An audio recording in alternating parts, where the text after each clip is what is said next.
In this video, I'm going to show you how you can enable or disable Markdown shortcuts in ClickUp. So by enabling or disabling Markdown shortcuts, you'll be able to determine on how you can format your text while using ClickUp. If you'll find this video helpful, I'll kindly request that you support me by liking the video and also by subscribing to this channel. Alright, so the first thing you need to do is to go to your ClickUp account, and once you are here, head over to your workspace name up here and click on this drop down arrow. From this, choose settings, and from settings go down to your account name here, you can see, and then click on my settings, and then from this scroll down until you see the preferences section. Now under preferences section, you can see we have Markdown here.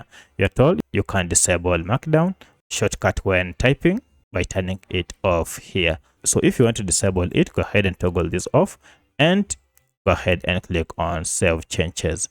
However, if you want to enable it, you can also enable it and save the changes, and this will apply to your account. So that's how you can enable or disable Markdown in ClickUp.